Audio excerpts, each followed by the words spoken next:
class 8. Is that where we are? Yes. Thank you. The original Science of Mind, and we always begin with a spiritual mind treatment, so I invite you, take a deep breath. Let it out. Continue breathing. Let it go. Whatever it is, let it go. Bring your focus right into your body, into the present moment. Open up your heart.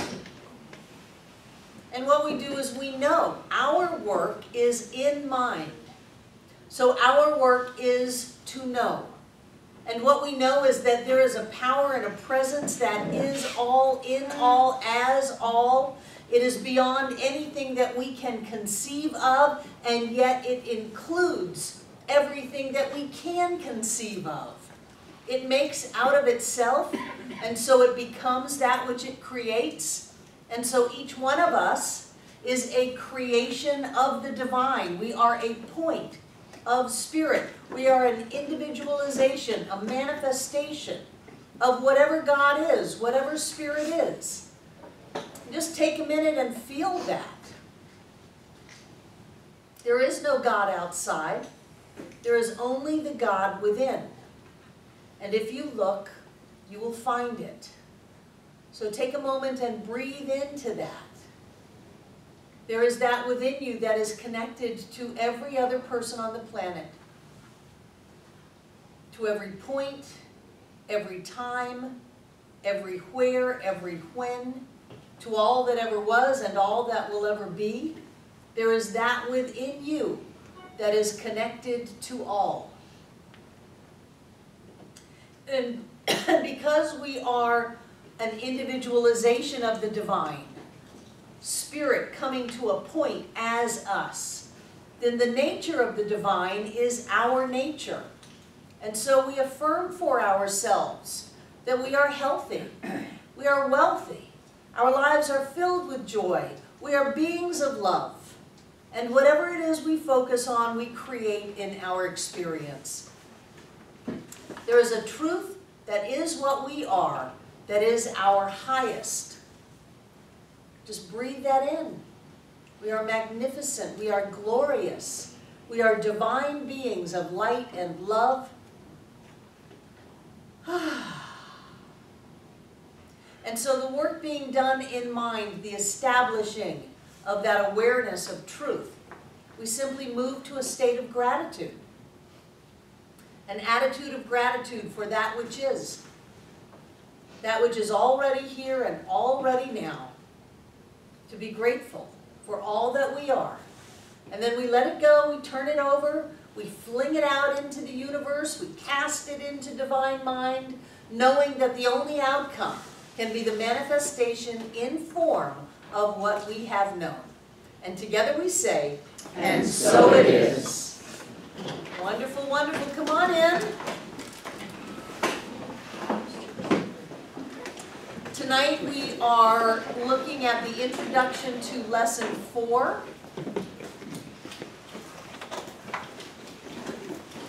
What's it called? The causes and conditions, or the control of conditions? The control of conditions. And one of the things that I want you to get tonight is that I don't want flowers on the table. One of the things that I want you to get tonight is that this can be gentle and easy. It doesn't have to be revving up to do the manifestation and the creation. You notice that the opening treatment that I did was gentle. It was moving into a greater level of awareness and a greater level of awareness and a greater level of awareness. And even though we are controlling conditions, we don't have to control them. We don't have to be controlling in our control of conditions. And one of the things that I like about this chapter, and I spoke to it a little bit yesterday, is that it's not so focused on every little detail. It's not that we're going to micromanage everything. Really what he's saying is that in the control of conditions, what we are controlling is ourselves. We are controlling our thoughts and our ideas. We are taking time every day to make a mental image of that which we wish to experience and impress that onto mind. And then we're letting it go. We're not going around and worrying about it all day. We're not going around and saying, well, it's been an hour and a half and I haven't seen it yet, so I better do more mental work on it. The only thing that we would do more mental work on in that circumstance is our idea that we haven't seen it yet. Do you get that? As soon as we start to question, then the work is done within. And some people say, well, Barbara, how many treatments do you have to do? Ernest says only one, perfect, completely embodied treatment, or treat until you hold it in your hand. And truly, if you're treating until you hold it in your hand, at one point, you get to that perfect awareness and acceptance of that which you're knowing. So when we are doing this great treatment and then something happens and we question it, the thing to do, you can go and do the whole treatment all over. I mean, some people are just overachievers.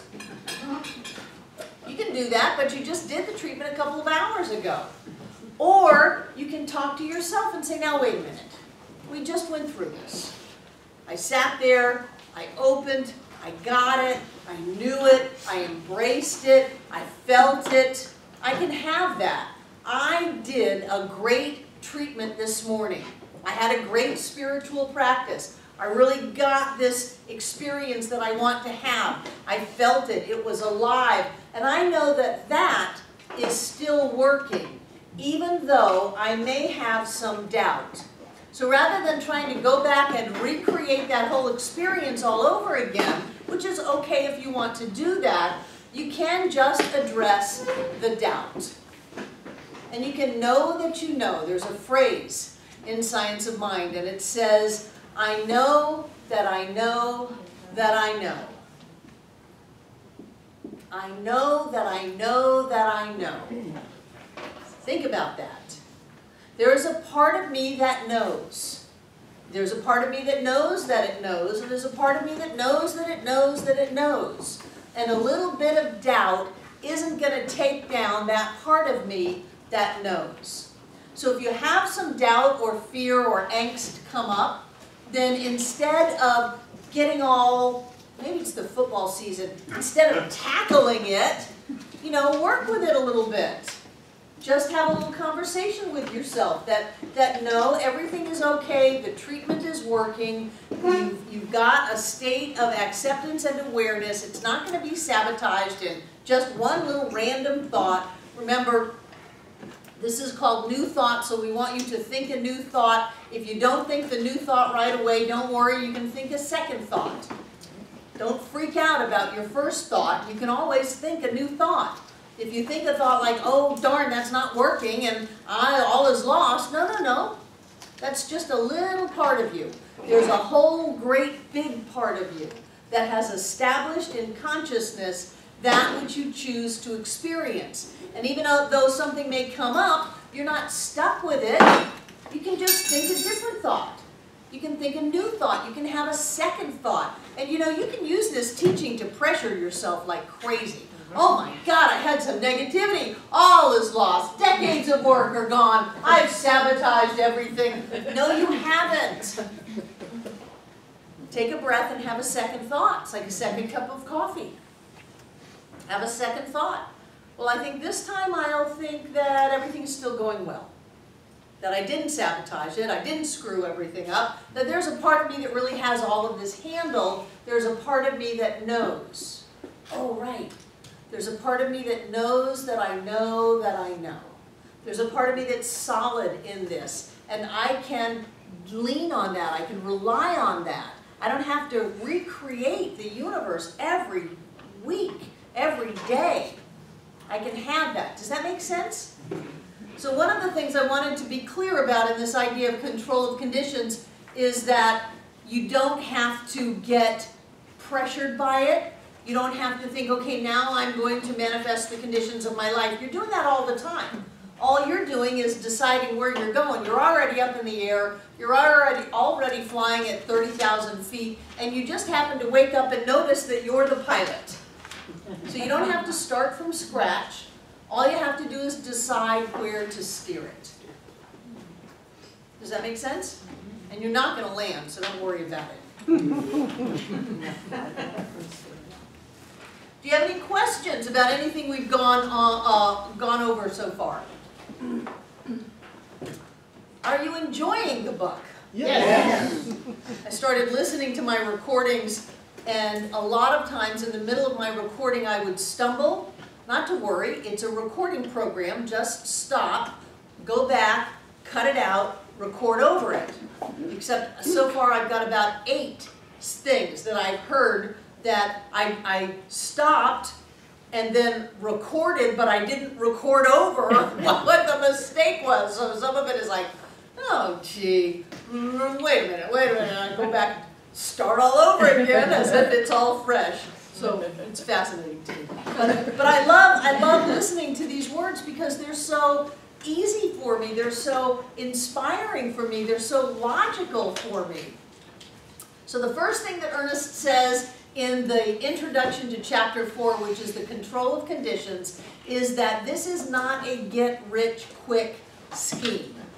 Did we talk about this last week? We did say that, yes. A little bit, because last week, frankly, I got ready for this class, and then about an hour before class, I realized I was on the wrong class, so I went back and got ready for the end of lesson 3, but once it's in my head, a lot of times it all comes out together. So, have you had the experience of feeling like, maybe in the prosperity class or something like that, like this teaching was just all about getting money? No. Well, that's a statement to me. Not for me, but my husband feels that way. Wait, Y'all talk a lot about money. Yes, you can make a lot of money. Because remember, it's never about the money. It's always about the consciousness. Robert. I've heard that several times, and I think it's an easy cop-out. People don't really want to explore. So they just make Right. Usually it's coming to me saying, you're just trying to get my money. It's like, no, I don't need your money, and whatever you do with your money is your business. What I'm trying to do, whack, is wake you up to who you are. No, I can't do that, they'd sue me. But I agree that that's a cop-out, and Ernest was addressing it. Evidently, even back in 1926, it was coming up that this is all just about being able to create money.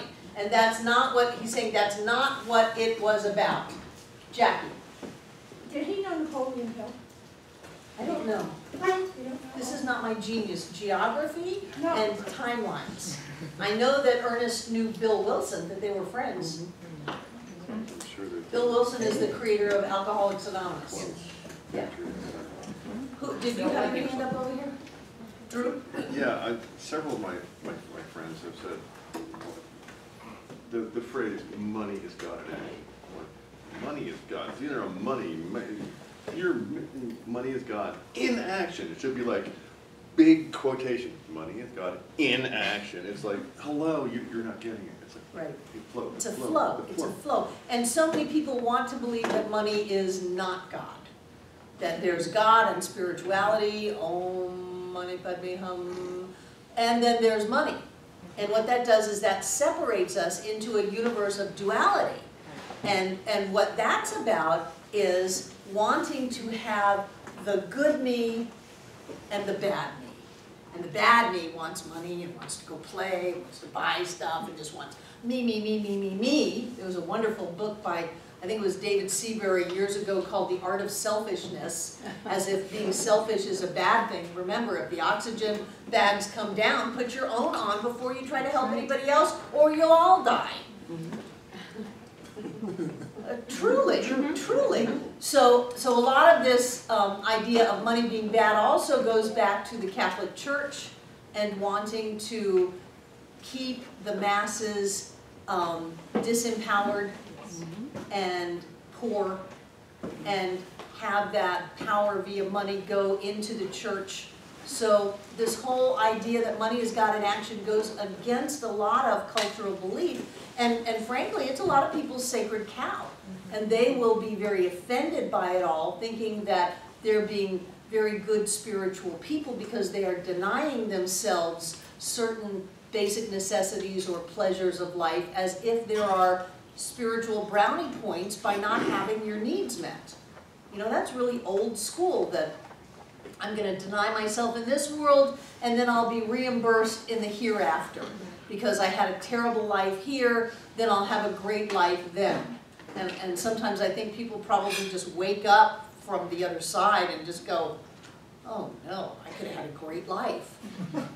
So, it does, however, set forth the premise that if you abide by these laws, that you can create a life that is better and better and better. So it's saying it's not a scheme, it's not about getting rich, it's never about getting rich, it's always about opening up to our oneness, to our connection as a divine being, and when we do that, we have more stuff. It just is a natural unfoldment. And that's why I'm a little hesitant for people to take this and go, great, now I'm going to create money, as if money is the answer to our spiritual quest. Whereas when we move forward on our spiritual quest to remember who we are, to awaken to who we are, money shows up. And so I tell people it's not about the money. It is not about the money. What do you want from the money? Because I know a lot of people who have created a lot of money and they're just as miserable as they were before they created the money. That doesn't make money bad. Money is just a tool. Money is just a barometer. And we can use it in whatever way we want, but to say now I'm going to take this entire teaching and focus on just getting money is such a limitation of the possibilities of what we have here. But it is about having a life that is better and better and better. It is about being healthy. It is about having more than enough. It is about having life work out. It is about having great relationships and opportunities and bringing forth our genius. We believe that our lives are supposed to be good. That life is supposed to be a good thing, a good life. We're supposed to be living a good life. Ernest, every afternoon, he said, never eat when you can dine. And every afternoon, he and his wife would sit down and they would dine, and she would wear gloves because that was the day. She would wear gloves and he would put on his jacket, and they would be served by the people in their employee, and they would dine and they would have all of these wonderful things. If you look in the revised textbook, I don't know if it's in the original textbook or not, is that poem, Peace Be Unto Thee, Stranger, in the beginning of the original textbook? Yes. It says, the fruits of life are laid out before you. Look, the wine is here also. It sparkles in the light. The sunlight dances. The chair is here for you. All of this is for you. It's saying that you are supposed to live a good life. And sometimes people misinterpret that to mean that we are just focused on what kind of a car do I have, how much money do I have, what kind of an experience do I have on the outside, and that is a far cry from where we are going. However, the outside is a reflection of the inside. And as we move into a greater level of, Abraham would call it vibration, consciousness, awareness, oneness, the outer naturally comes into alignment with the inner. And so whereas before, when we were a miserable person, the deal would fall through, now that we are going around seeing the divine in everybody, the deal closes. And so naturally, more things unfold in our life. But I guarantee you, if you come at this from the point of view of what can I get? What can I get? How much can I get here? You're going to miss an amazing opportunity to wake up. And when you wake up, when you awaken to that which you are, the amount of power that you feel, the amount of peace and joy and love that is your everyday experience is huge. And it is way more than you could ever get by the car and the boat and the house and the bling and all of that. And then, it's funny, strange, that then all those things show up. But as they show up, you are in more balance, you are more mature, you are not using the money and the things that you have in a way to gain power or put them over people. You use them as a way to experience more life. Does that make sense? Sure. Because you're going to have a lot of money. I guarantee each and every person in this room, if you stay with this idea that says, who I am is a point of the divine, all that is me, and I am it, and I am open to all of that love and joy, you will have a lot of money.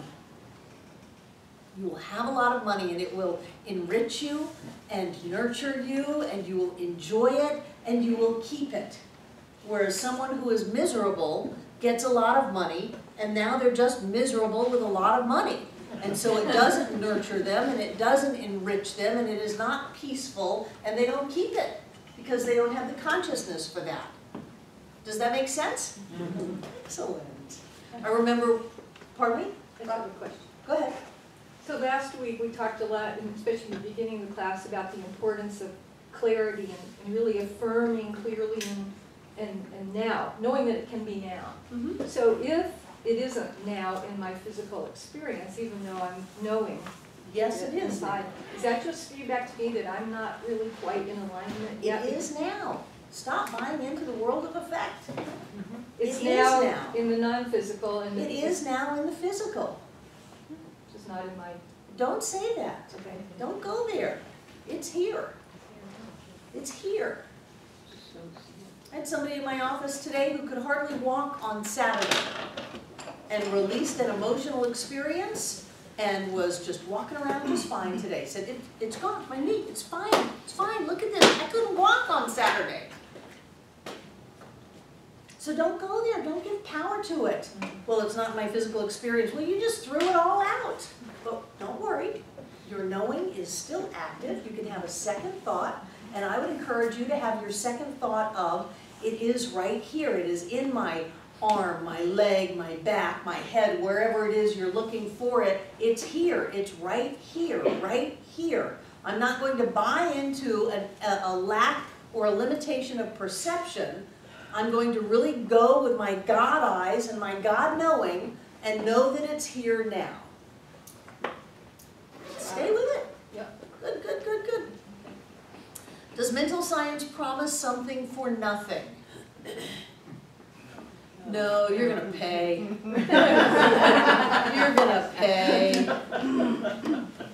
You know, lazy people often stay poor, stay angry, stay blaming, stay victimized. That's the lazy way. It takes a lot of effort to step into your power, into your prosperity, into your clarity about who you are. You have to work your butts off all day long like that. Well, it's not here. Yes, it is. What? Yes, it is. Get a hold of that thought. Claim your experience. Know it, even in the face of everything that might be telling you no. You've got to stand up and say, yes, it is, and I claim that right here and right now. I know it to be so. You'd start off in the morning with today is a happy day. Today is the best day ever. You do spiritual practice. Even if you're late for work, do some spiritual practice. Don't go charging off into the day being late. Gosh. Spend a little bit more time, get a hold of yourself, get control of your thoughts, of your feelings, set your intention for the day, make a mental image, Ernest says, and impress that on mind. Know that that's your reality. And then go out into your day, and if you are deterred off your path, get back on it. So what I often tell you is that this teaching is not for the weak or the faint of heart. This teaching will ask you at times to release everything you have ever thought, especially about yourself. To let it go, that I can't, that they're more powerful than I am, that I just have to deal with what I've got. No, you are God in form. You are a being of light, not a physical being. You are a being of love. I don't care what the story is that's going on about you. It is your job to stay in that awareness, and that means you've got to let go of everything else. We're getting close to the holidays. I love this time of year because for a lot of people, it brings up a lot of your stuff. It's time to let it go. No one ever did anything to you. You are not a child. You are powerful beyond your wildest dreams. I don't care what your story is. I don't care what happened to you. I don't care what your circumstances are. It is your job to stand clearly in your power of knowing. Not power over, but your power within. There's a word that I've never heard before until I read this Science of Mind textbook, and it's called poise. It is peace and power. So when you are in your power and you are at peace, then you are like the Jedi Master. Then you are like the monk that could take you out in a heartbeat, but because they can, they don't need to. There was a story of a monk and a warrior, and the warrior had come into the village and was terrorizing the villagers, and the villagers were all running, and the monk was meditating, and the warrior came in and said, "Don't you know who I am? I can take this sword and run it through you without blinking an eye." And the monk said, "Don't you know who I am? I can stand here and let you take that sword and run it through me without blinking an eye." So who had the most power there? Who had the most power? And when you are in a state of peacefulness with your power as you control the conditions of your life unfolds in ease and grace. If you create out of a sense of struggle, you demonstrate out of a sense of struggle. If you can find that within you, that everything is fine, that you are in tune with the infinite, you are in alignment with all that is, you are loved and supported by the entire creation of life itself, and allow that to move you forward in life, then things just start to fall into place. People call out of the blue. You know, why is it that one person gets the opportunity and the other doesn't? Well, it's an energetic thing. It's a vibrational thing. And so as you bring your energy more into alignment with who you are and what life is about, then things are drawn to that. They are allowed to come out through that. However you want to look at it, whether it's coming to you or coming out from you, is just debate. But whatever that is, you've got stuff in your life in alignment with that energy. And that's where you want to go. And that takes a lot of work. Because you pay for everything. You pay for it in mental coin. You work on your thoughts. You listen to what you say. You change what you say. You go back to someone and say, "That's really not what I meant. That's not where I wanted to go. And now that I've had a moment to reflect on it, I would like to do that over again because I don't want either of us left with what I just did." That's mental coin. That's an investment into recreating your future. And if you do that a few times, you get to where you stop yourself before you do that thing again. Juan. So it doesn't matter if it comes through you more than to you, or vice versa. Does it have to be balanced? It don't have to. No. For that matter, because everything comes through us and is a reflection of us. Okay. I don't like to get into this too much in Monday night class, but there is no law of attraction. Okay. There's nothing to attract to you. There is only a reflection of who you are, and your vibration and you is everything in your life. You're not bringing anything from outside of you to you. There is no outside of you.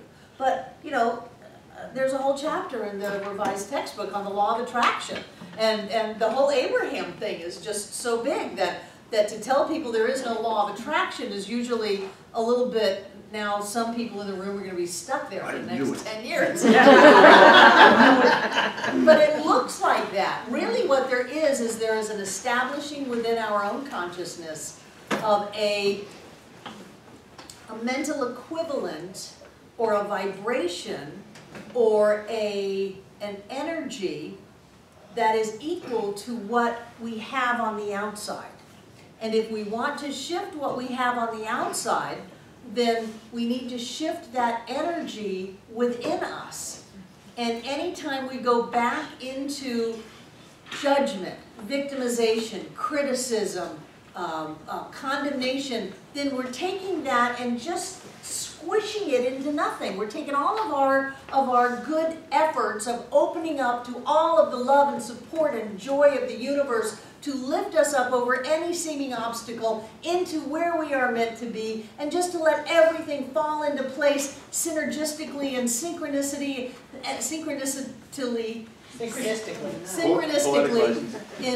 in wonderful, wonderful ways. And then we go, oh, but that dirty, rotten, racket, fratchet, that whole big vessel that we created energetically, gone.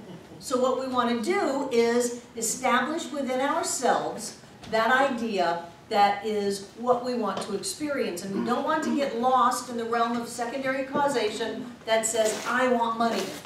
No, you don't. If you were locked in a jail and you had all this money, it wouldn't do you any good. If you were in a boat in the middle of the ocean filled with money, it wouldn't do you any good. You don't want money. You want what you think you will have when you have money. So let's go there. Well, I want to be happy. I want to be loved. I want to be in a great relationship. I want to be healthy. I want to be successful. I want to be clear about who I am. I want to be excited about life. I want to be inspired in life. Well, that's what you want. So how you get that is you build it inside of you. You don't reach out and get it and bring it back. But you know, if you want to think about it that way, I don't really care, because we are using words to talk about something that we cannot talk about in words. Truly. So however you get there is fine with me, but the first thing that we have to do is have it. Well, how can I have it if I don't have it? You'll never have it until you have it. And you can't look out there and say, I don't have it, because then you don't have it anymore, you've lost it. So the first thing you do is you establish it in consciousness. I remember when I was first learning this stuff, I would make up a game with myself and go, well, if I want this, like a car that will run, how would I feel? Well, how do people who have cars that run feel? How do they live? What is it like to be them? And then I would practice being them. I remember when I lived in Fort Lauderdale and my main attire was a pair of flip-flops, cut-off jean shorts, and a tank top. I would imagine how people must feel who wear expensive clothing. And so I would go into the Galleria Mall on Los Olas Boulevard in Fort Lauderdale, and I would go into the very, very expensive stores. And I would put those clothes on and had to really combat a lot of terror that they were going to call the police, throw me out, that they would be able to see right through me, that I didn't even have gas to get home, much less to be buying their clothes. But I would pretend. How does it feel to put on expensive clothes? And I would watch the other people in the shop. How do they look? And then sometimes I would go down to the docks and I would walk up and down the docks, and cut-off jeans, a tank top, and flip-flops is the attire of wealthy yacht owners. So I was right there. Hey, how you doing? I would look and see how those people are, and I would start to build on the inside something that I could at least begin to conceive of might be me as that person that I just fabricated anyway. What other people are, they're other.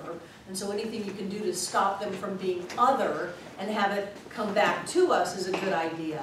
And then you establish that on the inside. And during our open house, which is the second Sunday in December, and you're all invited after the celebration, some people will peruse my closet. And they will notice how many clothes I have. They will look at my fur coat. They will look at all of my shoes, because I did that exercise back in my 20s well.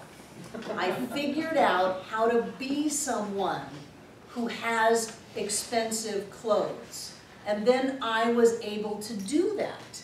And for the kid inside of me that grew up without clothes, that was a big healing for me. So what you want to do, Quan, is you don't want to balance it that some days I attract and some days I let it go through me. You just want to establish within you that knowingness, that sense of self that says, I am a happy person, I am a successful person, I am a person that knows how to love and be loved, I am a prosperous person. This is already inside of me, and I'm not going to sacrifice that simply for a bank statement or a job or the experiences of the day on the outside. I'm not going to give up on that person within me that is that person that I want to experience.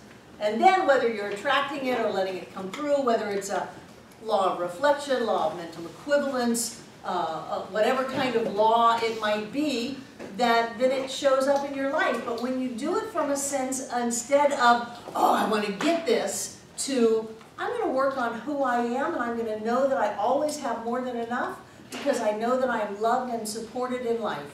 I'm going to know that I deserve to enjoy life, to have fun, to play, which may include travel and toys, because I know that spirit expresses itself by means of me, and God loves to play.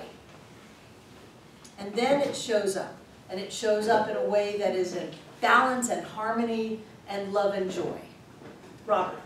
I think what you're saying reminds me of the movie Pretty Woman. Because she always had that inner sense, and even though things would get better, she'd say, yeah, but this isn't it. Right. This isn't it. She was always referring inside to how it was for her, and gradually, and then quickly for her outside world. Right, right. When you can get that there's something within you, when you can get that there's so much within you, even if you get it for a moment, for a second, it changes everything. Because you go from all is lost, there is no hope, I'll never make it, to, wow, I just got a hit, I just got a sense of it. Oh, I've got the same life, but I've got something inside of me that shifted, that saw a glimpse into what could be. And so that's the effort that happens. You can't come into this teaching and slide. People try it all the time. They'll call me and say, give me an affirmation to win the lottery. One of my favorite words is no. One of my most quoted statements of myself is, your yeses mean nothing if you cannot say no. So people will ask me for something and I will say, no, I'm not going to do that. I'm not going to try to circumvent your consciousness and give you something that might or might not, depending on your consciousness, because I'm not going to put a lot of energy into it, win the lottery. That's not the path that I believe in. I believe in the path of unfoldment from within. And then if the lottery is yours to win, you'll win it. Whether you win it in a lottery card kind of a way, whether you win the lottery by falling in love with someone, whether you win the lottery by being able to do what is yours to do, what is your passion, and have a wonderful life, whether you win the lottery by finding Center for Spiritual Living Asheville. We had a guy come to the door during the dinner on Friday and said, I just saw the sign that said Science of Mind Way. My grandmother gave me a book years ago called Science of Mind. Is this the same thing? Yes. He won the lottery. He found us. Did he come back? You know, I don't know. I don't know. Whether he did or not, he won the lottery. He found us here. There are so many people on Sunday that for me to remember a face in the dark from Friday night on Sunday morning, unless someone comes up to me and says, I'm the person. So, in this idea of controlling conditions, the first thing that we understand is that we live in a universe that is filled with this thing called mind. In Wallace Wattles' The Science of Getting Rich, he says, there is a thinking stuff, which in its original state permeates, penetrates, and fills the interspaces of the universe. And that was before Ernest Holmes wrote The Science of Mind. He's saying that there is something that is here. So the first thing that we do is we realize that we're not all alone, we're not separate beings, that there is something going on. And that when we do something to that, things happen. And when you start to get that, yeah, you know, maybe I just got fired and my car blew up and I bounced my rent check. Maybe all of that happened, but there is a thinking stuff. There is a universal mind that is right here. It's right here.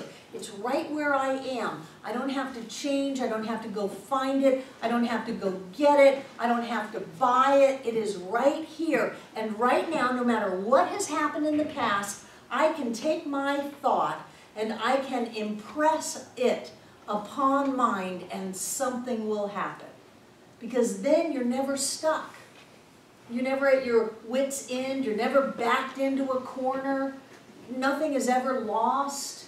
There is this something that is going on. And science says, this is not empty air. There is actually no proven natural vacuum. Even in the vacuums that are created, they're not true vacuums. You cannot have a true vacuum. Because if you had a true vacuum, there would be a spot where God is not. And we all know there is no spot where God is not. So even in science, there is always something. And whatever this is, I don't know. If you want to feel it like arms that go around you, if you want to have it as your coach. I'm a big fan right now from our prosperity class and the path to wealth of having a chief spiritual officer. John and I have a meeting with our chief spiritual officer every day. We write out a gratitude letter, we set the course, and then we forget about it. We let it go. We've done our work. There's no reason to drive ourselves crazy because we don't believe in the power of this law, this mind. We believe in the power of mind. We do. So why are we driving ourselves crazy? The important thing to do is to set our intention and let it go. But what is your intention? What do you want? People say, oh, I want to find my true love. Really? Because maybe if you wanted to find your true love, you would be a nicer person. Maybe you would find a little love inside of yourself and give it out just randomly to the people in your life with a little kindness and generosity and compassion. And I want to get this job. Why do you want to get this job? Well, so I will have established myself and proven to the people around me that I'm somebody. Well, maybe you want to get in touch with the fact that not only are you somebody, but boy, you are somebody. You are somebody amazing. And so what we want to do is we are impressing our thought upon this universal substance, this universal mind that is right where we are, is to be mindful of really lifting ourselves up in that creative process. So you get it, it's right here, it's right here, it's right here, it's right here. It's never going to leave you, it's never going to be gone. You can never not have access to it. You are always creating your experience. Every second of every day, you are the one in charge. And even if you forget, and even if you get lost for a little while, you can always come back. You can always have that second thought. You can always set law in motion again. You can always start all over again. Things are never so bad that you cannot start all over again. People come to me and they say, well, I'm in the middle of filing for bankruptcy and I'm so ashamed. I go, why? Bankruptcy is great. Bankruptcy is legal forgiveness. We have written forgiveness into our legal system. Isn't that great? So find the forgiveness inside of yourself. Let it go. It's okay. Everything's fine. Doesn't matter. Nothing is ever too far gone for you. Because you are the one who is manifesting and creating your experiences. You do it through a mold. You do it through, and I talked about this last week, by becoming more. If you want to have more in your life, you're going to become more. You're going to open up. You're going to make a bigger vessel. You're going to accept more. You're not going to go to the ocean with a thimble. You're going to go to the ocean with a cup and a quart and a bucket, and pretty soon you're going to put a pump down there. You're going to open up to greater and greater levels of who you are, and then watch how that shows up in your life. And then people will be coming up to you going, oh, you're so lucky. Oh, good things just always happen to you. You go, yes, I am. I did that, and I accept that.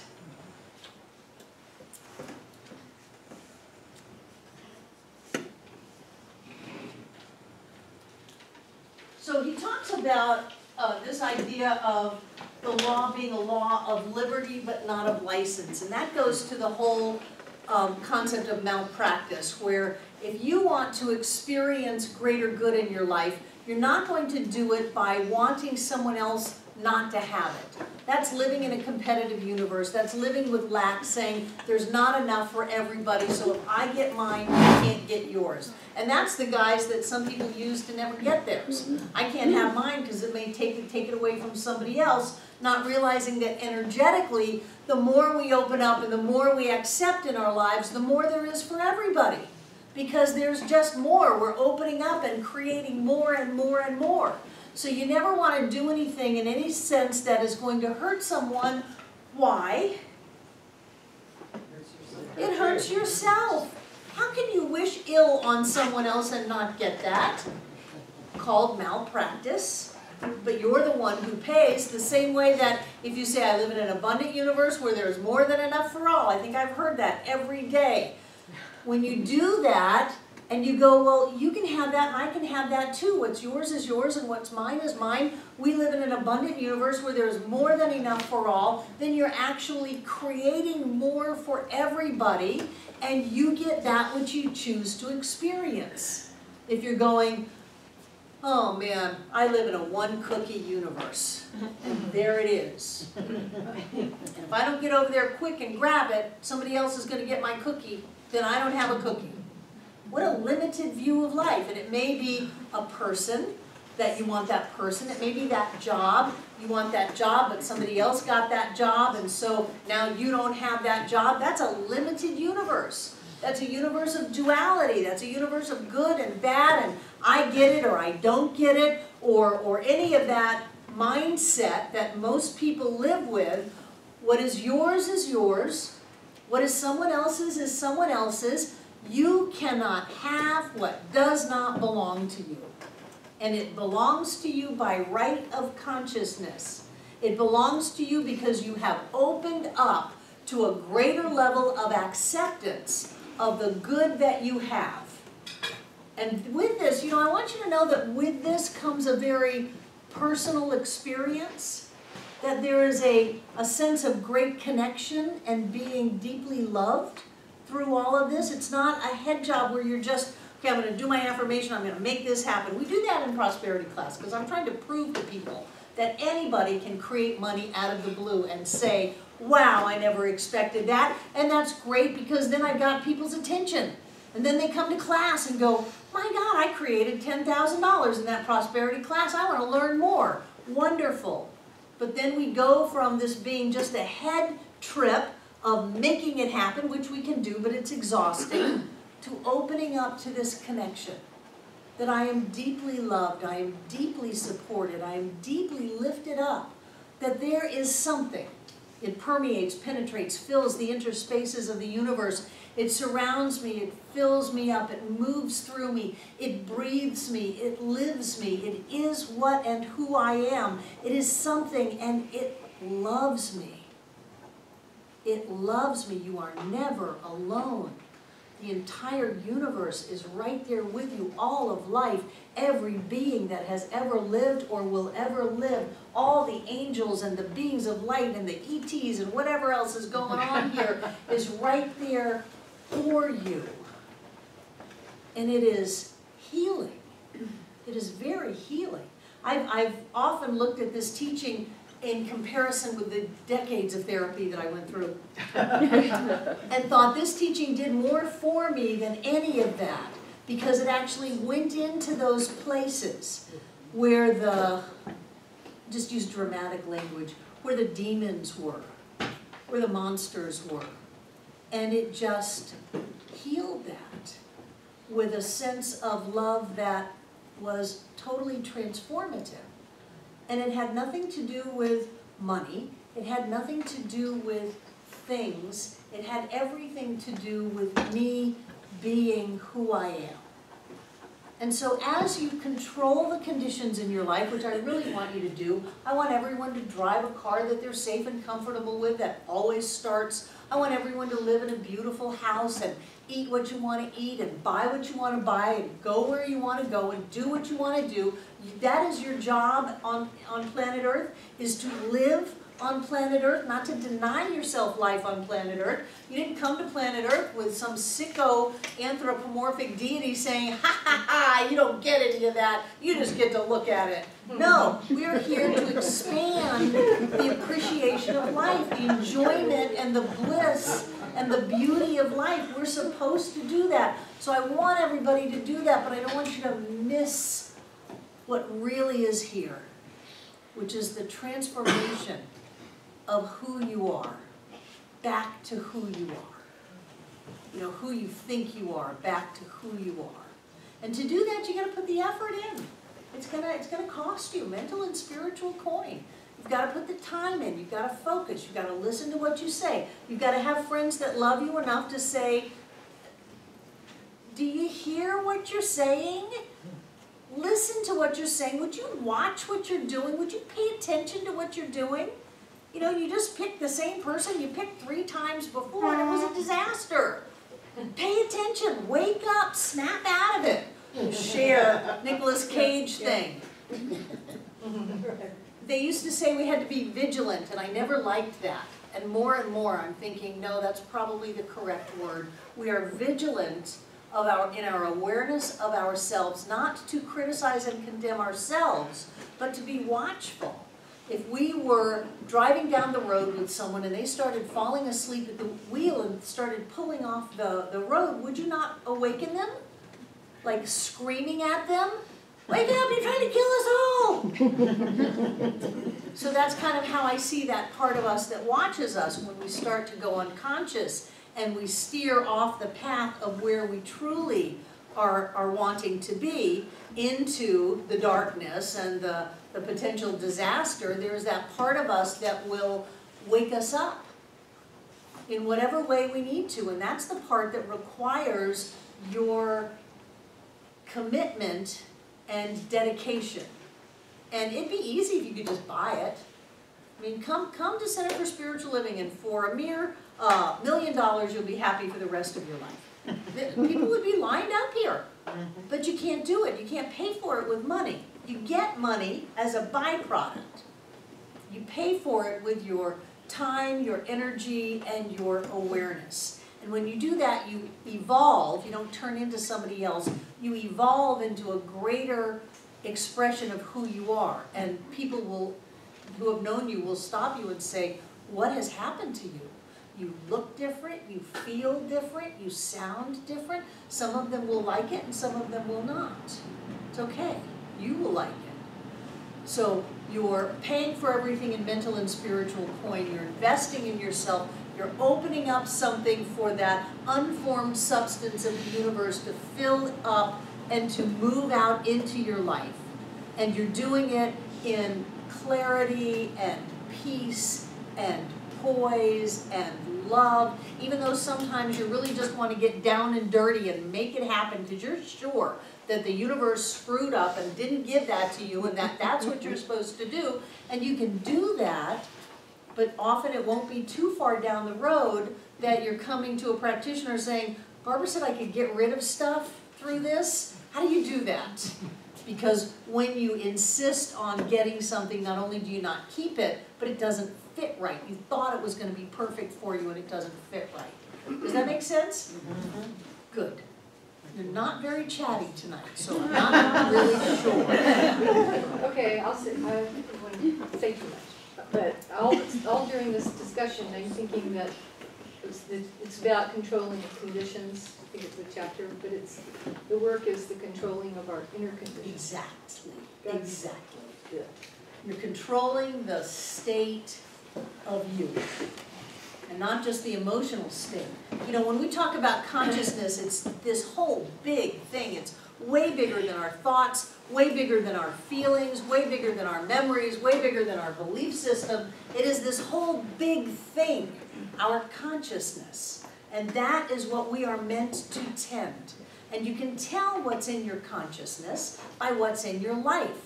So if you have crabby people in your life, whether you want to fess up or not, you have crabbiness inside of you. And that's just a real gentle analogy for you. I just wanted to, I appreciated I still appreciate the comment about, I forget how you put it, but in some ways my experience has been in finding the deepest aspect of myself and the feeling of that and bit by bit coming to know that aspect of myself. That's what gets me back to my meditation pillow. That's what, I want more of that. Right. You know, so in some respects it is discipline. It is.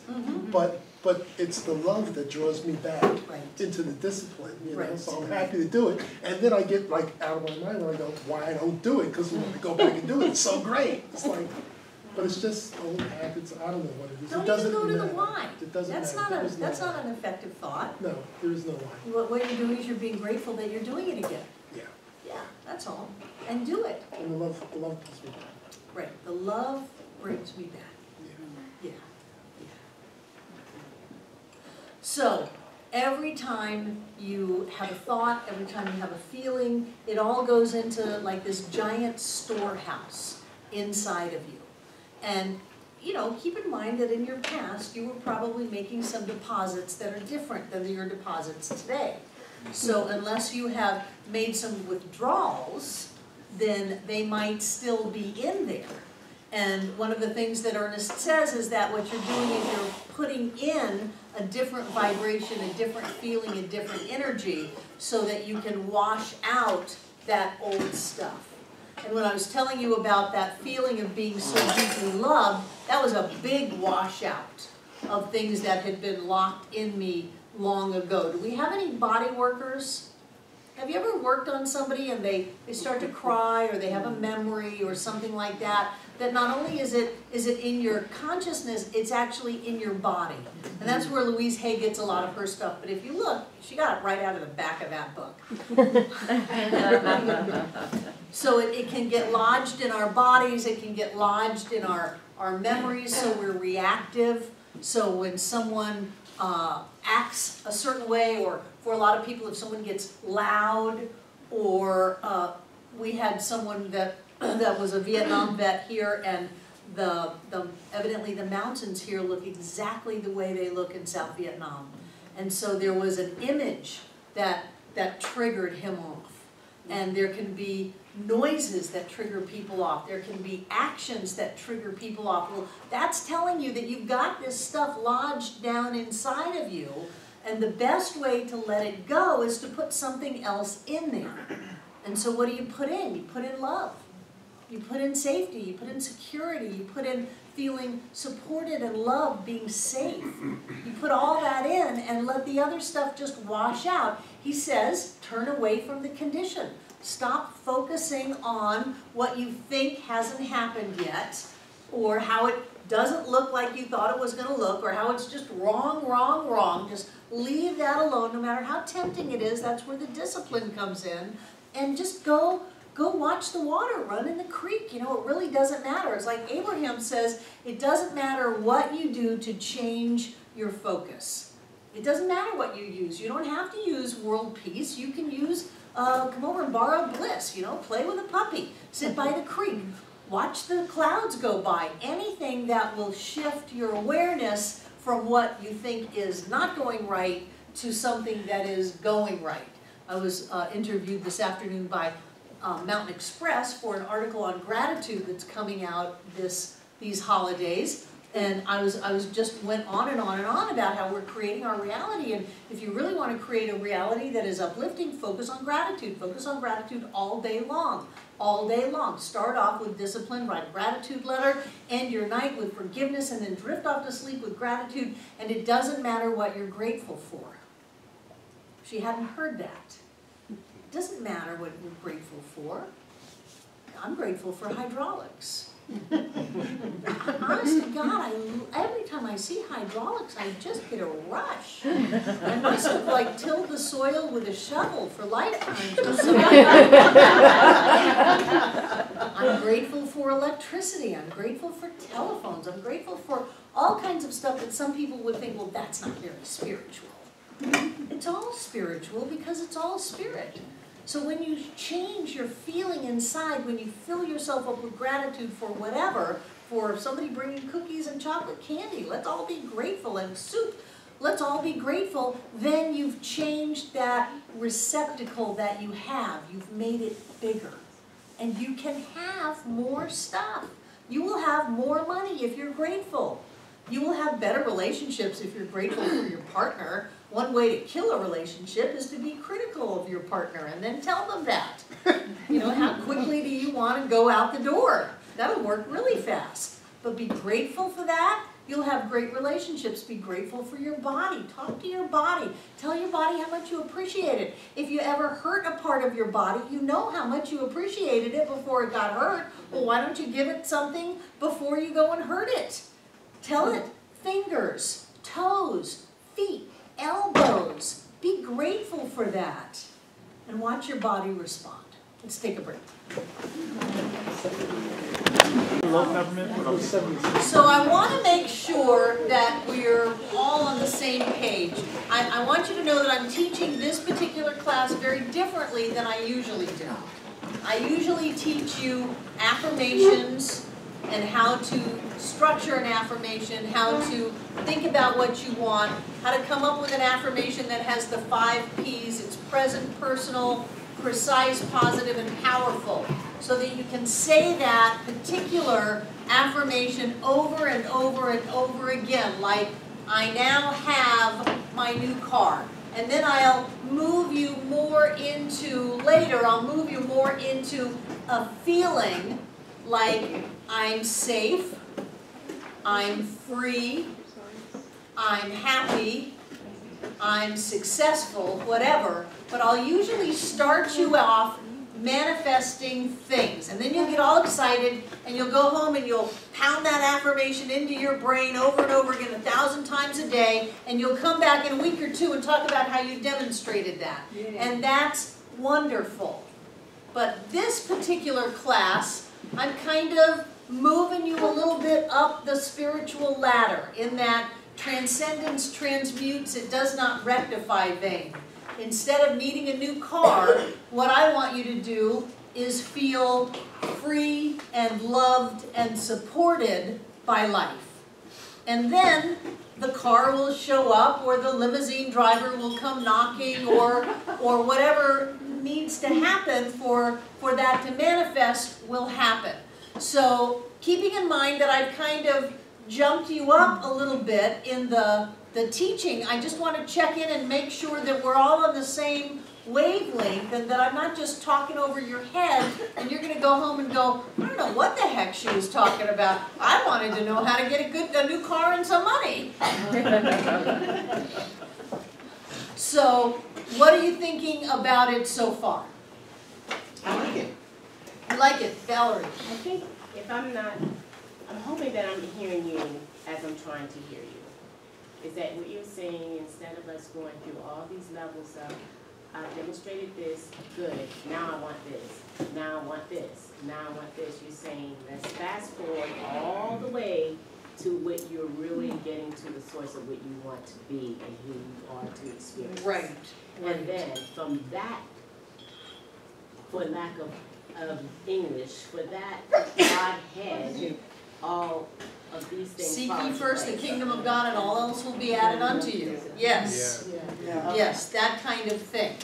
And if you need lunch money for a dave, then you can jump up to that Godhead, and it's okay to know, and all of my needs are always met. All of my needs for my child are always met. I always have more than enough because I am loved and supported by all of life. So I'm not saying never deal at the level of the effect or the relative or the condition. I'm saying bring it up. Take it up a notch. Who else? What have you got from this? Sandy. So it kind of goes in with what John was teaching at one point in time. Not the thing. How does the thing make you feel? Right. Don't treat for the thing. Treat for how you feel. And yet Ernest says, make an image in mind every day of how you want your life to be. When I do that kind of thing, I'm imaging how I feel. I'm not imaging so much that this looks like this and that looks like that and that looks like that. I'm imaging how I feel, and the reason that I'm doing the creating the mortgages being paid off is not to pay the mortgages off.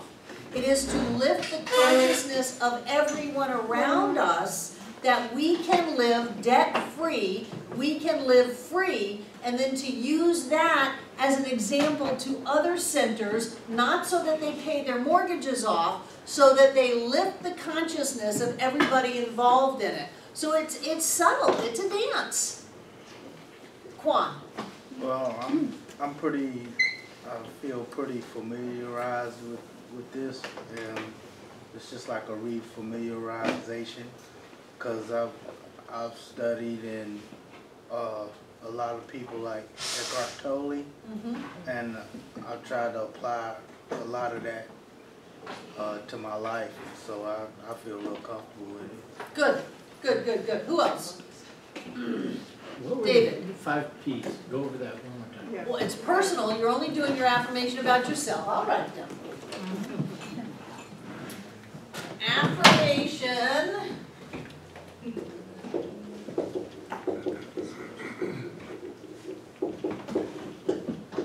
is to make firm. You are making firm in your life. You are bringing forth a condition from the energetic level into the level of physical form. You are making it firm. So it's personal. It's about you. It's not about the world. It's not about the economy. It's not about the dog next door. It's about you. It's always about you. So we would have I. It's present. So it's always now. There's no futuring. It's not going to happen. My ship's going to come in. This is going to work out. Maybe someday. None of that. It's all now. It's positive. So it's always yes, and it does not have any no's. You don't have a don't or can't or won't. That always has a not in it, which has a no in it. It's always affirmative. It's always positive. I now have, accept, am, live, that kind of thing. Personal present power, precise. This is just me. Make it short. This is not a dissertation. If you can't remember it, it doesn't do you any good. So, you know, I'm at like 6 or 7 words is plenty for you to have in your pocket, and it's powerful. So it wants to be, you want to use evocative words for you. When I first went into Science of Mind 101, which is the basic year class, they used words like prosperity and abundance. That didn't mean anything to me. I had a 3-year-old that I could not feed, and I didn't have a place to live. I didn't have a job. I didn't have any money. Prosperity was airy-fairy. So what I started to do was affirm that I had money. That's what meant something to me. And then I would affirm that I had money orders, because I needed those to pay my bills. And then when I really started stretching into the big bucks, I affirmed checks, because by then I could afford a checking account. So being able to open up a checking account was big news for this child. So I would affirm things that made sense to me. I knew what money felt like. And even to this day, I love money. I particularly love $100 bills. I love the way that they've redone the money over the last few years. They put a little color in it, a little pizzazz, a little tracking strip. I don't care if they're knowing where I am, I just don't care. So, I mean, people are all conspiracy theory, big brother. I've got OnStar in my car. They know where I am every second, and I'm very happy about that. I hit the wrong button, and they go, "Good evening, Mrs. Waterhouse. Can we help you?" No, but I just love that you care. Troy. Barbara, I feel I've been taking a slightly different path where I find myself dwelling within the one, knowing the one dwells within me. That's the thing that resonates through me. But as a side effect, or I don't know how to put it, but in addition to feeling at one, if that's not enough, it seems that the universe has been opening its doors in many ways. I find love in my life, I'm meeting wonderful people, and even material things such as a home, nice home, a nice car. Things have come our way. Right. But it's not a matter of saying, I want the car, or I want, yes, I thought, you know, a nice car, or this is a nice house, I would love to live there. But I didn't dwell on it as much as I did just living in spirit. Right. That's my whole point tonight. Yeah, yeah. I read somebody, Joanne Corsiato or something like that, posts an Emmett Fox quote on Facebook every day. And the quote today from Emmett Fox was that when prayers are not answered, it is most likely because they have been overprayed. Overprayed. How can you do that? Oh, come on, come on, come on, come on. I want this house, I need this house. Come on, God, let's have this house. That is not, and there is great value to, yeah, a beautiful home, a wonderful car. My mantra is I am divinely inspired, divinely guided, divinely You'll get it. I'm divinely guided, something, inspired, and uplifted. Whatever it is. I've got it. Whatever it is, my job is to pay attention and to be at as high a level as I can. You know, Ken Kai's Handbook to Higher Consciousness. To be at the highest level that I can, and then everything shows up, and it shows up with a lot of ease and a lot of grace. I still have students that have been here for a decade, and they're still struggling to manifest everything in their life. They are prosperous, they are successful, but they are still in the, I have personally got to make this happen. And if only they were in this class, you know, I could tell them differently. But I look at that as my consciousness when they were learning from me, and I've shifted to we do not have to work so hard. We do not have to micromanage the creations of life. I love these little affirmations because they give your brain something to do. I am safe. I am safe. It's pouring down rain. I can't see. Choo, choo, choo, choo. I am safe. I am safe. I am safe. That's a good thing to do instead of, oh my God, I'm going to crash. No, I am safe. I am safe.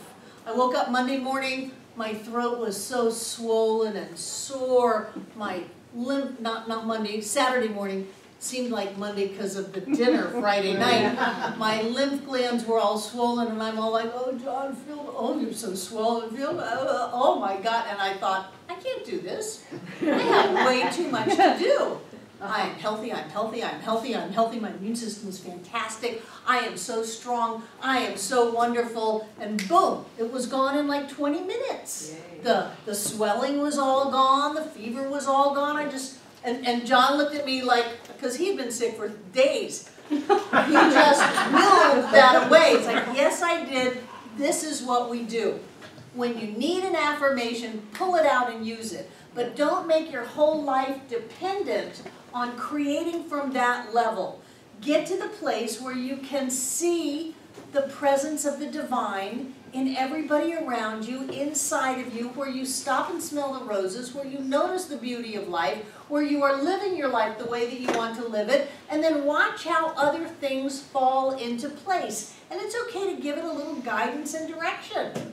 I'm just knowing that I have a wonderful card for these hours. You know, I don't really know what it's going to be like. I don't need to go get a picture of it and put it on my bedroom wall and breathe it and hear it and visualize it. I don't need to do that. I'm just knowing that I'm completely supported by all of life, and whatever transportation that is mine for driving around these mountain roads, then that's mine, and I can let that go because I am loved and supported by the universe. I find that to be a much more effective way to manifest than to drive over to the car dealer and get one of their brochures and insist that, and often with all of the payments that go with it, that is the exact only car for me and I'm going to have it. And so life will say, okay, you are controlling the conditions in your life, you can have that, but if you're coming from this, that's the way you're going to experience it. So is it like this when you're worried that somebody's going to scratch it, or that you've got to make the payments, or that the insurance, or whatever, you carry that angst with you into the demonstration. That's why when you are manifesting from a sense of ease and love and joy, that goes into your manifestations. That's exactly what I was talking about. Who else? Jane. In my case, it's just my conscious mind is not aware of what I'm doing, and I may feel kind of unhappy, and I don't know why. And when I think about it, I think, well, I struggle a lot. Well, don't struggle. Well, you don't need to struggle. I need to know that. To me, it's a way of life, and I need to know. Up until now, it used to be a way of life, and that's true for a lot of people. Yeah, but you don't have to struggle, and you know, when you can sit there and feel loved, it's easier not to struggle. Yeah. When you can actually feel, and I know I'm getting a little mystical here, but when you can feel the presence and the love and the support of the invisible realm and couch it in whatever mindset you want, it makes it easier to accept that, and to accept that things are in the works for you. If you believe in angels, go for it. If you believe in spirit guides, go for it. If you believe that there's a greater part of you than your conscious awareness, that's the way I frame it. Yeah. It's like there's language. There's this amazing Barbara that consciously I am not fully aware of at all, but I know she is here, and I can trust her. I can depend on her. I can rely on her. I mean, that's the whole appeal of Jesus, is that you can trust that, and you can depend on it, as long as you've got the good Jesus, and not the Jesus that's going to put you in hell. That you can depend on that, and that you can have that love and that support. You know, that's why the Catholics had all the saints that made people feel good. It's a good mind way to wrap your head around it, just so that you can relax your own personal sense of responsibility, open up to some kind of greater something, and allow yourself to accept what you want. And for me, it's better if I'm not micromanaging, if I'm not outlining. They call it in the textbook. You can be specific, like, I know I've got this wonderful house because I'm always at home in the world. And I'm always loved, and that shows up as a beautiful house. And not outline, and this is the address, and this is what it looks like, and here's the offer, and Barbara treat that the offer goes through, and that I get it for this price because that's my exact house. You can create that way, but you're taking infinite possibilities and squishing them down to this one little idea because that's what someone thinks is the right thing for them, and they don't trust enough to say, if it's mine, that's it. That's going to fall into place, and I'm going to have it. And if not, there's something that's even more wonderful happening. Betty. When Troy and I were looking for a home to move to this area with, we had been kind of looking online for almost 2 months. And kind of outlining, yeah, we like this area, we don't like that. This is kind of, so we pretty much had an idea of what kind of things we'd like in a house. And we had talked to a realtor and made arrangements to come down and look at houses. The day before we left, this house showed up in the market. Of course. So, You weren't ready, so it wasn't there. It wasn't there today. Yeah, you weren't ready, so it wasn't there. As soon as you were ready, there it was. Yeah. David. Yeah, I found that when I manifest from this higher place that you're talking about, what actually shows up is better than I knew I really wanted. Right. You know what I mean? It's like, oh, this is even more perfect than I didn't know I wanted that. Right, right. Yeah. I didn't even know that that existed. Right. Right, Which is pretty cool. Yes, very cool. Morgan. So is there a difference between treatment and affirmation? Like Yes. Okay. Yes, affirmation is a small snippet of thought. a small snippet of thought. It's only a very short phrase and you say it over and over and over again. Treatment, and we're going to have a treatment class here in the next couple of weeks. Spiritual mind treatment is a 5-step process. And the first step, I've actually been stalling, hoping John would come in and teach it since he wrote the book. But he is very focused on being on vacation. 5 steps: recognition, Realization. identification,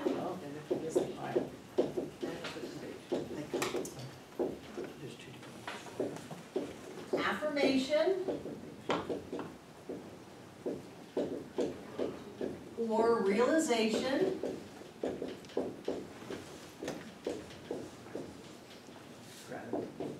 gratitude, and release.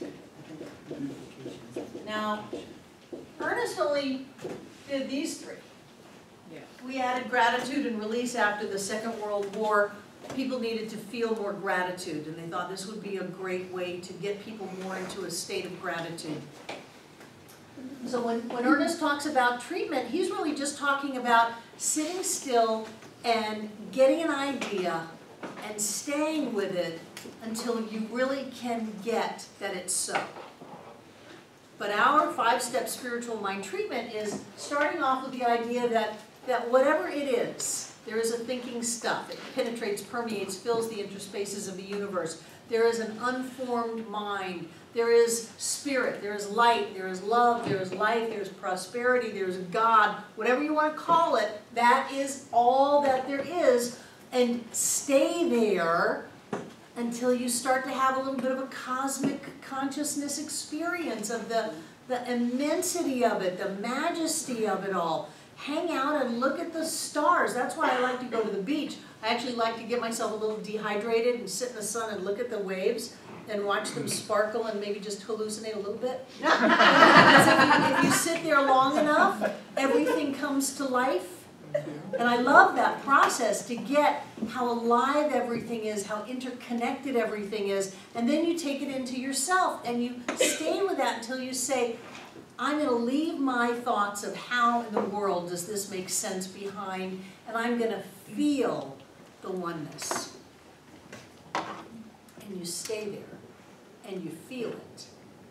And then you do your affirmation, but usually by then you're pretty blissed out, so you're not quite as intent on, I now have my new car, although maybe you do, and you're flying around in the universe in your new car, and it's wonderful, and it's a car of light and love and all of that. Or you're saying, that check clears that I just wrote the landlord. I know that God is in the bank, and God is in the flow, and God is in the check, and the checkbook, and the landlord, and I know that everything inside of me is clear, and that check clears, however you're going to do it. And then you move into gratitude, then you move into release. But the affirmation part is right here. And I've heard it said that when you take an affirmation and include it in a spiritual mind treatment, it's like the difference between taking a chainsaw and trying to cut a tree with it and turning it on. Breezy. I was just wondering, on all the other ones except for powerful, you have kind of a descriptive there. Is there a descriptive that goes with the powerful? It was, and I said it. Use evocative words. Use words that mean something to you. If prosperity means something to you, then use it. If it doesn't, don't use it. Don't try to sound all holy now. Use something that you go, yes, that's it. That's what I mean. That's what I feel. So, and after, Valerie? I had a question about the word favor. I was using that in one of my, trying to make my own treatment. Uh-huh. And someone else read it, and it was like, favor gave them the impression that it was like being better than someone else. So is that a negative for favor? Does that mean that to you? No. Then who cares what somebody else thinks? Okay. It's not their word, it's your word. I feel particularly loved by the divine. And if that makes you all feel inferior, that is not my problem. I am particularly gifted. I am particularly loved. I have legions of angels that follow me and go out in front of me, go by my side. I am totally supported. Now you can have all of that, or you can go, God, what an egotistical person, and she just thinks she's so much better than everybody. No, we're all the same. Everybody has that favor. Everybody has that experience. Everybody is totally supported by all of life. And as we open up to that, we get it. Some people are more open than others. That's not about being better, that's just about being more open. Whenever I see somebody who's got something really going on, it's like, that's what I want. Yeah, that's for me. That's for me, because I live in an abundant universe where there's more than enough for all. Who else? Robert. Barbara, Jesus spoke of not casting pearls before swine. Mm-hmm. And so it seems to me that in some of this work, we want to share with every Tom, Dick, and Harry what our affirmation is or treat for them if there's not an openness and receptivity, especially when we're just getting started. Remember the beginning of the class, I said your yeses mean nothing if you cannot say no. Sometimes it's very appropriate to say no. Sometimes I'll be standing in the line after the Sunday celebration and somebody will just kind of walk by and say, oh, treat for me for this, this, this. No. No. First of all, don't treat me like I'm your treatment vending machine. You put a quarter in and out pops a treatment. It's not like that. And if you're not willing to put any energy into it, why in the world would I? And you're right, especially while you're establishing it inside of yourself, forget about everybody else. That's why your affirmations are about you, Robert, nobody else. You're not doing this for anybody else. And the thing about the affirmation and the realization, you're going to affirm it until you realize it. And you realize it when you go, oh yeah, I got it. That's the realization. When you're going, I'm safe, I'm safe, I'm safe, I'm safe. I can't see anything. I'm safe, I'm safe, I'm safe. I'm divinely guided, I'm protected. All is well. I'm safe, I'm safe, I'm safe. As soon as the rain lets up, you go, oh yeah, I got it. Or maybe in the middle of the rainstorm, you go there. So there's a difference between affirming it, and you'll get that in John's book, and realizing it. John's book is five Steps to Freedom back there. And you're supposed to stay there until you realize it. What I like to do if I'm teaching treatment is give you the first step and have you do that in 1 week. That's it. You just get to do the first step. But I want to do the whole treatment. You're not ready to do the whole treatment. Do the first step. And then the second week you do the first and second step. And then what John does on the third step is he has you treat for something that you already have. I know that I have a black Expo pen right in my hand. I feel it. I know that I have it, and I write it, do all kinds of wonderful things, and I can smell it, and I can feel it, and I can experience it. And that's because that gives you a sense of realizing, well, of course I have a pen in my hand. That's where you want to get when you're treating for something that has not quite shown up in your hand yet. And then you move into gratitude, and then you move into release. And if you took the prosperity class, you're probably still doing gratitude sheets every morning, which is so good because that's what you're creating in your life, that's what you focus on. And if you want to focus on creating something good, be grateful for all the great stuff in your life and you'll get more of it. And then you let it go, and for some people that's the hardest part. They plant the seed and then they go out and they dig it up to see if it sprouted. They dig it up and they kill it. That's where a little trust and a little faith comes in, and that's where the schizophrenia helps. Because you're knowing that it's here in full form, and yet you haven't seen it sprout yet. So you don't buy into the it hasn't sprouted yet. Of course it's sprouted yet. Not only has it sprouted underneath the surface of the soil in the world of effect, but in the world of cause, it's completely full into a harvest. And so you're living in two worlds. But that's where we live. I don't want to live just in this world. This isn't it. This is an afterthought. This is a byproduct. This is the second after of creation. I want to live in that which is steering this, so that I can make sure it stays in happiness and joy and love and all of the wonderful things that we are supposed to have in life. Life is not meant to be a struggle. It is not a test, and there is not punishment.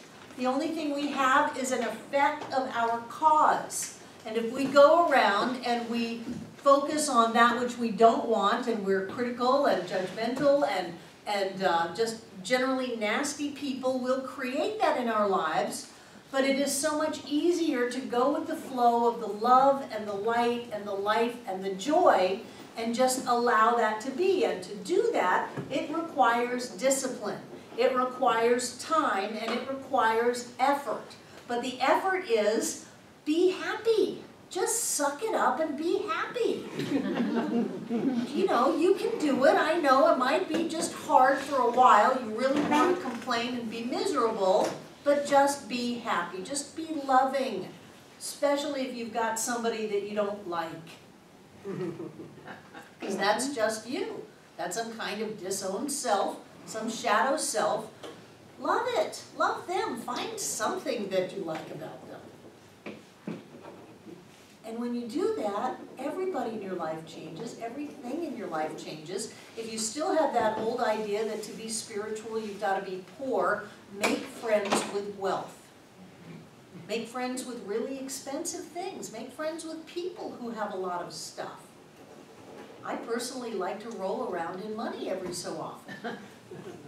It's great. You can get ones. It's fine. Go to the bank.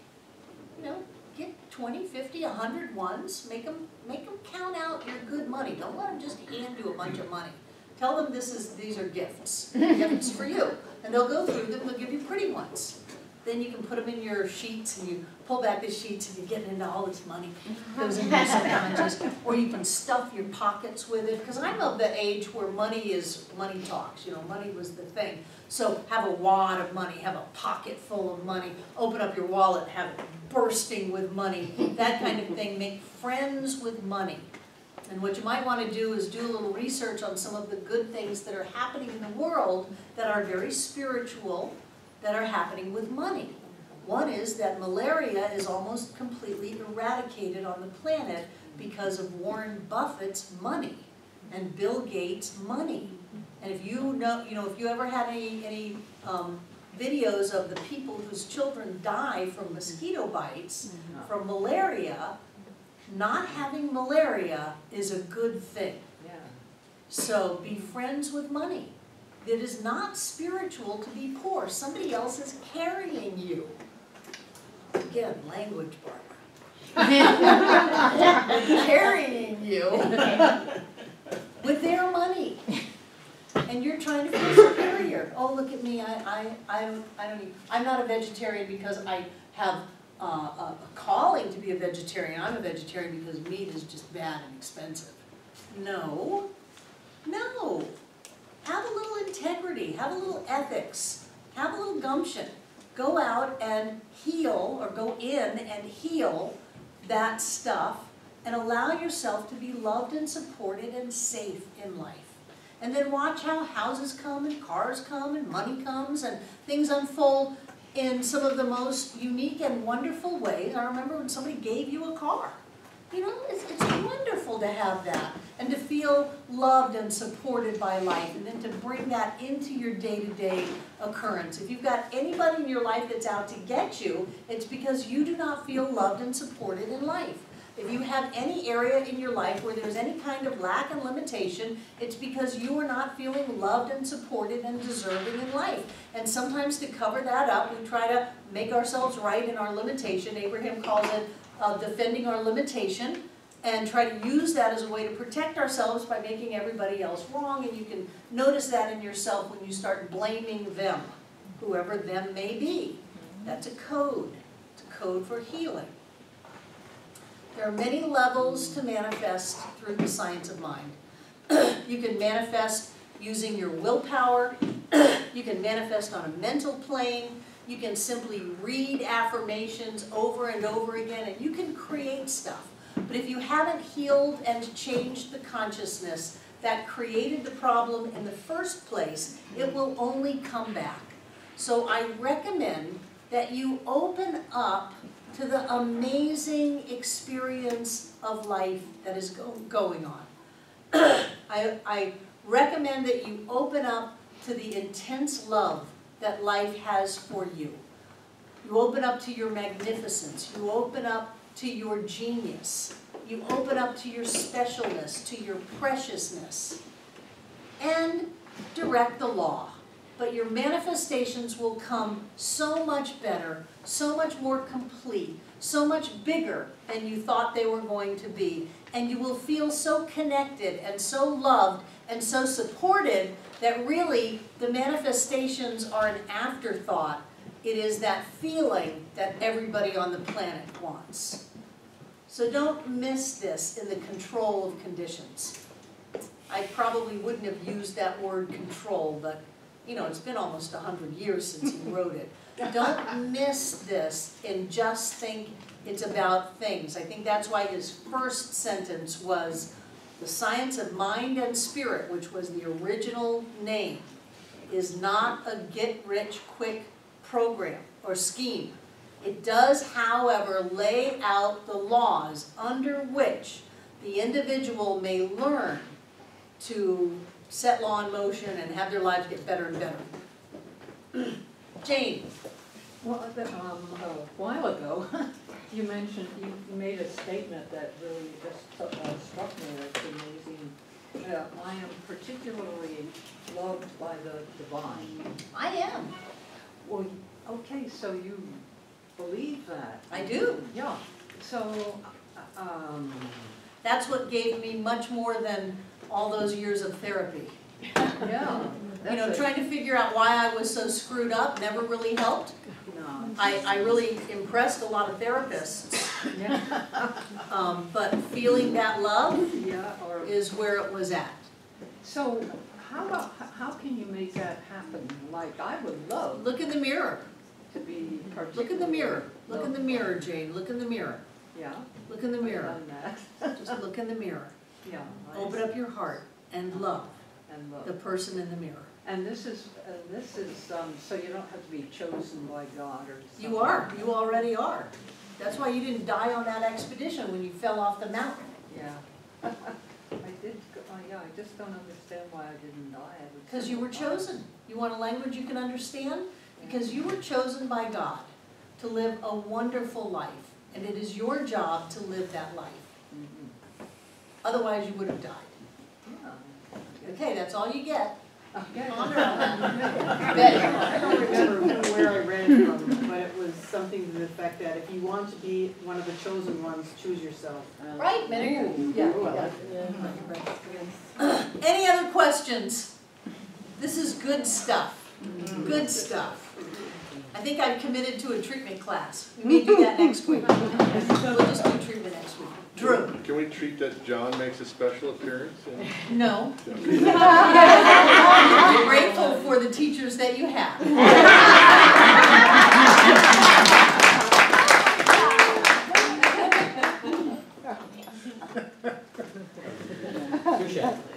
We are very Yes, much. you are. Yes, you are. Any other questions or comments? All problems are mental. All solutions are mental.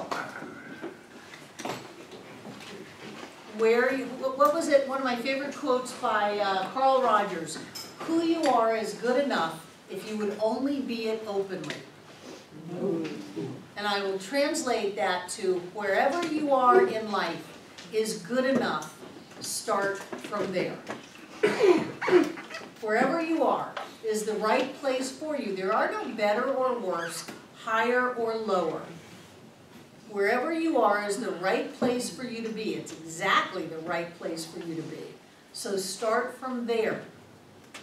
You're not trying to go, the grass is greener somewhere else, somebody else is more advanced, I'm going to read this book first. No, you've already got it inside of you.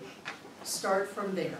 And if you have any issues or problems in your life, the place to fix them, to change them, to heal them, is inside of you. Ernest would say it's on the mental plane. You don't fix things on the outside.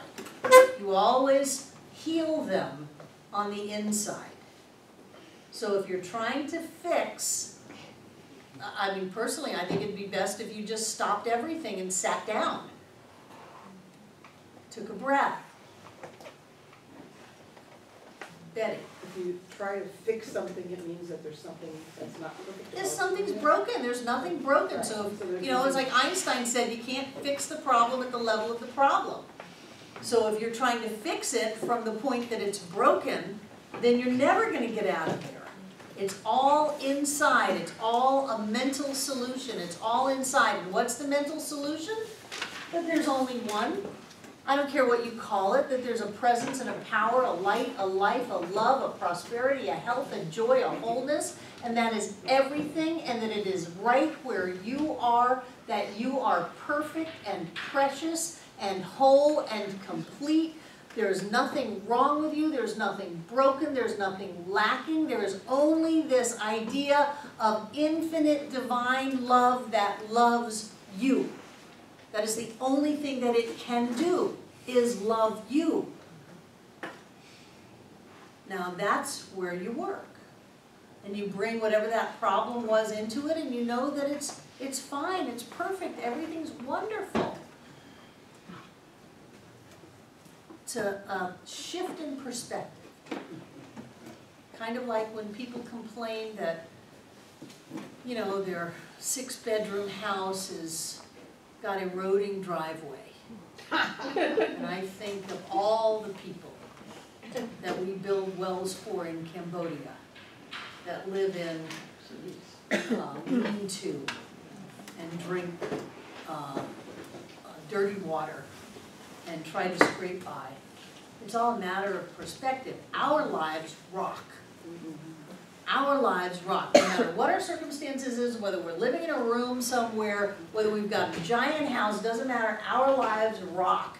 And when we get that, then we move into a state of expansion and gratitude. It's very cool. Anything else? Because we're about to close.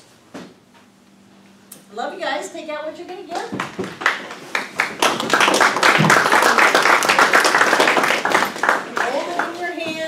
From that sense of connection, infinite source pouring through you, filling you filled full to overflowing, coming out in every direction. You give from that fullness, and it carries fullness with it.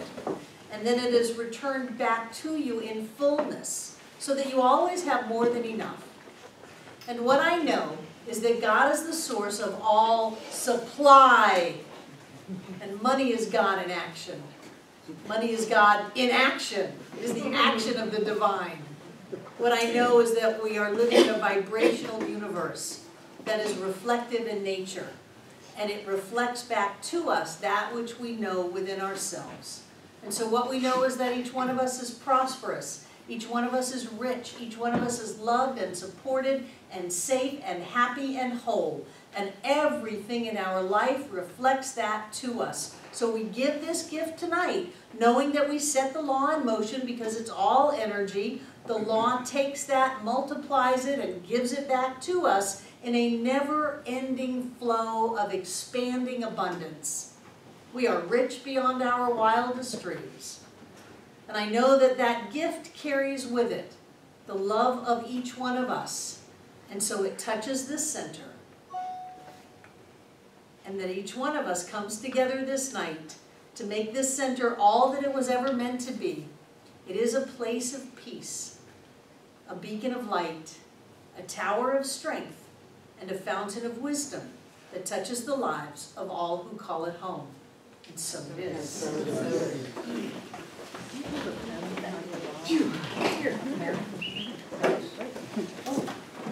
Hold the energy. Hold the energy in the room. Hold the energy.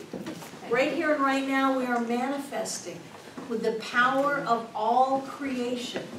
We have it within us.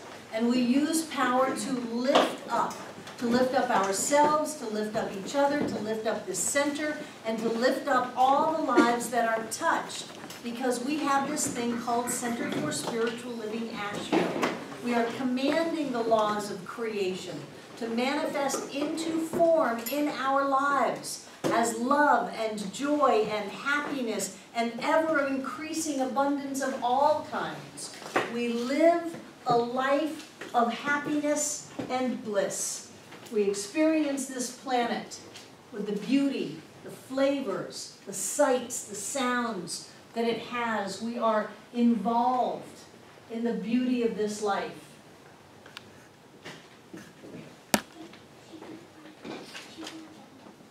And I know that everything in these baskets is blessed, that every time we give anything, thank you. Anybody else? Every time we give anything, that which we are goes with our gift. So the powerful, creative, spiritual being of light and love that we are now has been let loose on planet Earth. It fills up this room from the floor to the ceiling and all between the walls. This air is rich and blessed with God as us, and as Spirit moves in our lives, things happen. So take a deep breath. Because right here and right now, we are blessed. We are touched. We are healed. We are loved. That energy goes out around this world to awaken the hearts of each and every one of us to remember who we are, that we are beings of light, we are beings of love, alive and well on planet Earth. And then it goes out and shoots into the heavens to do its work on levels that I don't even understand. Always here and always now, blessing everyone here tonight, everyone who's ever been here, and everyone yet to come. And so it is. I love you guys. Have a wonderful week.